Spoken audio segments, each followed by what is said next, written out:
네, 여태까지 OPMP에 대해서 간략하게 공부해 봤고요. OPMP 안에는 어떻게 생겼는지, 그러니까 어떻게 증폭을 하는지에 대해서 공부해 보도록 하겠습니다.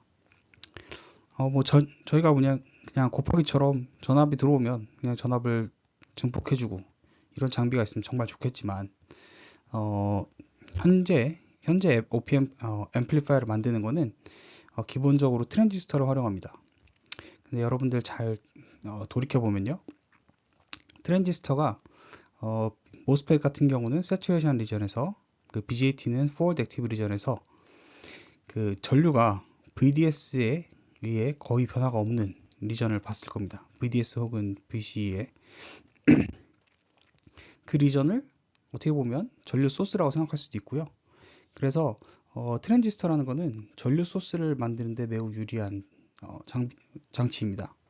그러다 보니까 우리는 전압의 증폭을 전압을 바로 증폭하는 게 아니라 전압을 전류로 증폭시키고, 그리고 전류를 바로 전압으로 바꾸는 그런 단계를 거쳐서 게인을 만들게 됩니다. 그 게인의 과정을 이렇게 그려봤고요. 그래서 처음에 V인이 들어오면 그 얘를 이제 I out이라는 걸로 증폭시킵니다. 그 증폭에 대한 그 증폭률을 트랜스컨덕턴스 GM이라고 표기합니다. 그래서 이렇게 Iout으로 변환되면요, 얘를 전압으로 바꿔야 되는데, 전압으로 바꾸는 가장 쉬운 방법은 역시 저항을 곱하는 거죠. 그래서 Iout에 저항을 곱해서 출력 전압이 만들어집니다. 그렇기 때문에 전압의 개인은 GMRout 이라는 걸로 축약해서 나타낼 수 있습니다. 그래서 이 두 단계를 거쳐서 이제 전압이 증폭되는 형태로 앰플리파이어가 구성되게 됩니다. 그래서 이 위에 모델은 스몰 시그널 모델인데, 조금 이따가 뒤에서 설명하도록 하겠습니다. 이게 스몰 시그널 모델이라는 이 모스펫의 스몰 시그널 모델인데요. 이 모델을 잘 보면 아까 말한 것처럼 커런 소스가 있고요. 그 다음에 이 저항 같은 경우는 외부에서 연결한 겁니다. 이렇게 되면 여기까지가 트랜지스터고요. 트랜지스터에서 증폭된 전류로 만들어주고, 여기서 TR이죠. 그 다음에 요 Rout 저항이 이제 아웃풋 전압으로 증폭시킨다라고 보시면 되겠습니다. 그래서 앞으로 이제 앰플리파이어에서 배우다 보면 게인을 구하는 경우가 많이 생길 텐데, 게인은 그래서 이 두 단계로 나눠서 생각하셔야 됩니다. GM과 Rout 이 두 단계. 왜냐하면 그 두 단계에 거쳐서 이제 게인이 완성되는 거기 때문에. 그래서 여러분들이 교과서를 보다 보면 Rout을 구하는 걸 굉장히 많이 볼 수 있을 거예요. 그 이유가 GM만 구한 다음에 Rout을 구하면 자동으로 게인이 나오기 때문입니다. 그래서 이렇게 게인을 GM 곱하기 Rout으로 표시할 수 있고, 그 이유는 트랜지스터가 전류원으로서의 역할을 잘 하고 있고, 그리고 그 전류원이 인풋의 전압을 증폭하는 효과가 있기 때문에 그렇게 된다라고 보시면 되겠습니다. 자, 그러면 게인이 GM 곱하기 Rout이라고 하는 걸 배웠잖아요. 그럼 GM과 Rout은 어떻게 구할 수 있을까를 한번 살펴보겠습니다. 첫 번째, 위에 보여준 요 부분은 Rout을 어떻게 구하는지입니다. Rout이라는 거는 인풋을 그라운드로 쇼트 시켜 놓고요. 그 다음에 아웃풋에다가 임의의 전압을 줬을 때 얼마의 커런트가 흘러 들어가는가를 보는 겁니다. 여기가 전압이 Vx고요. 그 다음에 요 전압으로부터 나가는 전류, 요 아웃풋 쪽은 지금 오픈이죠. 아무것도 없죠. 그래서 요 전류원 소스로부터 DUT, 디바이스 언더 테스트라고 하는 겁니다. 언더 테스트 많이 쓰이는 단어입니다. 그래서 어떤 측정할 때 DUT라고 보통 불러요. 그래서 DUT 쪽으로 커런트가 이제 흘러 들어갈 텐데요. 그럼 요 커런트를 IX라고 합시다. 그러면 요 아웃풋에서의 출력 저항은 IX분의 VX 이렇게 만들어집니다. 그래서 여러분들도 이제 어떠한 회로든 출력 전환을 구한다 그러면 일단 인풋을 쇼트 시켜 놓고 아웃풋 쪽에 임의의 전화번 VX를 붙인 다음에 전화번으로부터 얼마나 커런트 흘러가는지를 계산하면 계산하고 그 다음에 이 IX분의 VX의 형태로 Rout을 구할 수 있습니다. 이렇게 해서 구한다고 보시면 되고요. 그리고 밑에는 이제 GM을 어떻게 구하는지입니다. GM을 구할 때는 심플하게 보면 그냥 보통은 이제 굉장히 간단한 우리가 앞으로 전자열에서 배울 회로들은 그냥 GM이 보통은 트랜지스터의 GM인 경우가 굉장히 많습니다. 하지만 이제 복잡한 회로들의 경우 어떻게 풀어야 되는지를 보게 되면요. 이 경우에도 마찬가지로 Vout 쪽은 이제 오픈됐다라고 보는 겁니다. 그리고 우리가 구해놓은 Rout 혹은 이제 회로가 있겠죠. Rout에 해당되는 그 회로가 있으면 이 회로에 흐르는 전류를 계산하면 얘가 얼마만큼의 게인을 갖는지를 구할 수 있습니다. 그래서 GM 같은 경우는 V인분의 Iout 이렇게 보시면 되겠습니다. 그래서 사실 보면요. Rout에서 흘러나오는 전류가 Iout이죠. 얘는 사실 위에서 보면 IX랑 같습니다. 그래서 Vout이 어떻게 되냐면 Vout 같은 경우는 이제 VX라고 여기서 보면 되죠. Vout이 사실 VX라고 보면 되고요. 이 두 개를 합치면 그러면 Vout 분의 IX가 Rout이고요. 그다음 여기다가 Iout이 IX라고 했죠. 아까 IX 분의 Vin 이렇게 곱해집니다. 얘가 GM입니다. 그래서 얘네 둘이 없어지고 나면 Vin분의 Vout이 돼서 우리가 아까 봤던 GM Rout은 게인이다가 성립이 되게 됩니다. 그래서 여러분들 이제 게인을 구할 때는 이렇게 투 스텝으로 나눠서 구하는 거를 추천드립니다. 왜냐하면 단순히 다 이렇게 멀지해서 구하는 건 좀 어려울 수도 있기 때문입니다. 여러분들 이제 수학 문제를 풀 때 사실 풀이 과정이 하나만 있는 건 아니잖아요. 풀이 과정이 여러 가지가 있는데 공학에서도 비슷합니다. 다양한 답 사실 연구에서 답이 있다고 보긴 어렵지만 어쨌든 교과서나 이런 주어진 문제에 대한 답을 구할 때는 여러 가지 방법이 있을 수 있는데 그 방법 중에 가장 쉽게 문제를 풀 수 있는 방법을 찾는 게 가장 현명한 방식입니다. 그러기 위해서는 문제를 좀 더 이해하고 문제를 어디서 어떻게 나눠야 될지 그리고 문제를 어떻게 나눠서 하나하나를 풀어나가면 더 편할지 이런 것들을 좀 생각을 해봐야 됩니다.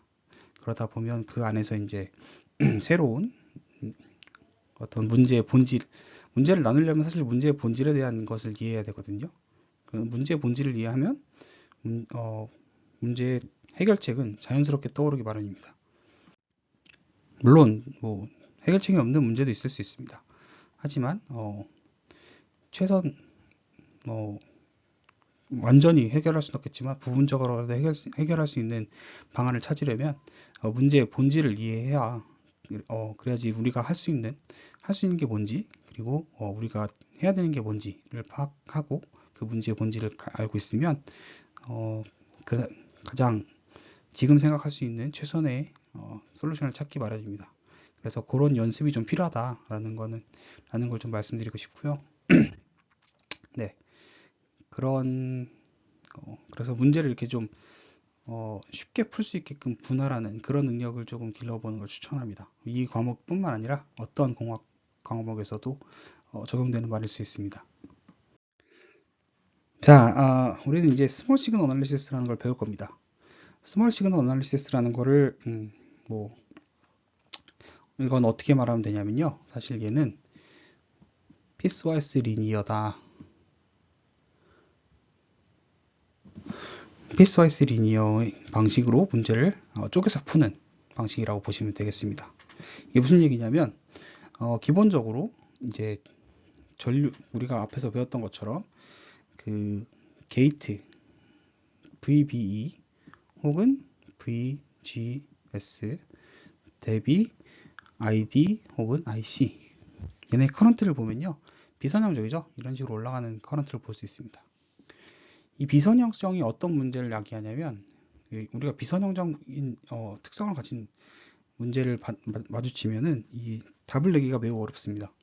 그래서 여러분들 이제 책에서 볼 텐데, 사실 여기서는 이그젬플 안 다뤘기 때문에 얘기가 없는데, 특히 다이오드 문제 같은 거 자세히 보시면 이터레이션을 어느 정도 하는 부분이 생깁니다. 그 이유가 뭐냐면, 이게 요 수식 자체가 넌리니어이기 때문에 그거를 바로 직관적으로 풀 수 있는 방식이 그렇게 많지 않아서, 그리고 그런 되게 어렵죠. 그래서 문제 푸는 게 어렵기 때문에 그거 이터레이션 방식을 통해서 좀 더 쉽게 문제를 해결하는 방식으로 보통 문제를 풀게 되는데요.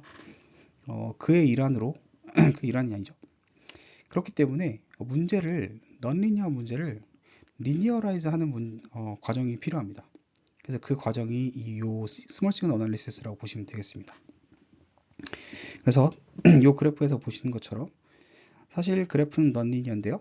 넌리니어한 부분을 굉장히 미세한 부분, 그러니까 이렇게 조그만 부분을 딱 쪼개서 보면요, 사실 이렇게 멀리서 보시면 이렇게 잘라서 여기만 본다고 치면요, 거의 리니어한 선이라고 볼 수도 있습니다. 그죠? 그래서 되게 작은 구간에서는 사실 얘를 선형적으로 모사할 수 있습니다. 모사해도 큰 문제가 없습니다.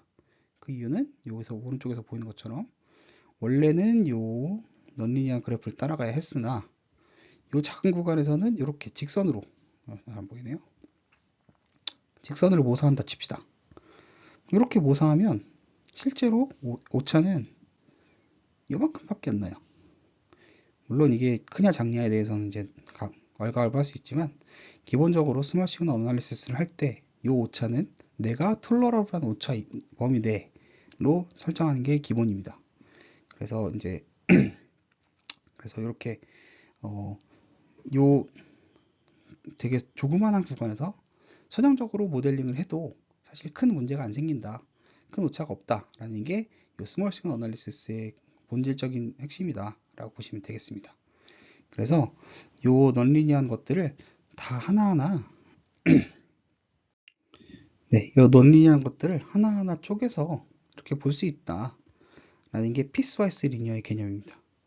그래서 요 조그마한 부분 하나하나를 다 쪼갠 다음에 각각을 이렇게 선형적으로 모사해 준다면 이 비헤이비어를 어느 정도 오차 범위 내에서 묘사할 수 있다. 이게 피스와이스 리니어 개념이라고 보시면 되고요. 근데 이제 사실 우리가 회로를 설계할 때 있어서 사실 이 전체 구간을 볼 필요는 거의 없습니다. 왜냐하면 우리는 이 회로를 어떻게 설계하는지에 따라서 설계하는 사람이 이 특정 범위, 좁은 범위 내에서만 동작하도록 보통 설계를 하기 마련입니다. 그렇기 때문에 스몰 시그널 어널리시스를 그 전체를 다 이렇게 피스와이스 리니어로 쪼갤 필요는 없고요. 우리가 관심 있는 부분 한 부분에서만 만들면 됩니다. 그렇게 될 수 있는 이유가 이제 우리가 사실 자연에서 들어오는 시그널들이 굉장히 작기도 하고요. 그리고 우리가 앞에서 피드백 배웠었잖아요. 피드백을 걸지 않았다면 앰플리파이어 그 자체의 인풋으로 들어보면요, 걔는 조그마한 인풋에도 엄청나게 큰 아웃풋으로 이렇게 증폭되기 때문에 사실 큰 인풋을 넣어서는 아웃풋이 너무 크게 변해버려서 의미가 별로 없습니다. 그거에 대해서는 좀 뒤에 얘기할 텐데, 그래서 이제 보통 스몰 시그널 어널리시스가 대체로는 유효하다라고 볼 수 있습니다. 물론 이제 우리가 증폭을 많이 안 하는 어플리케이션이나 피드백을 통해서 증폭을 제한해 가지고 증폭률이 매우 작다 이러면은 사실 인풋이 좀 크게 들어올 수도 있습니다. 그런 경우에는 이 스몰 시그널 어널리시스를 모든 구간, 내가 생각하는 인풋이 들어올 수 있는 모든 구간에서 다 해줘야 됩니다. 그게 좀 어렵죠? 근데 물론 그건 이제 손으로 안 하죠. 컴퓨터가 하게 되겠죠. 어쨌든 그래서 이제 스몰 시그널 어널리시스는 그런 거다라고 아시면 될 것 같고요. 그래서 부분적으로 선형적으로 모사하는 거다. 근데 여러분들 잘 아시겠지만 요 부분적으로 선형적으로 모사하려면 어떻게 되겠어요? 요 요 비선형적인 회로를 미분하고요. 미분하면 기울기가 나오죠. 그러면 얘는 스토프 곱하기 델타, 여기서는 VD니까 VD라고 쓸게요. VD 이렇게 하면 델타 ID가 나오죠. 그래서 뒤에서 이제 보는 스몰 시그널 어널리시스에서는 요 미분 형태의 모델을 사용하게 됩니다.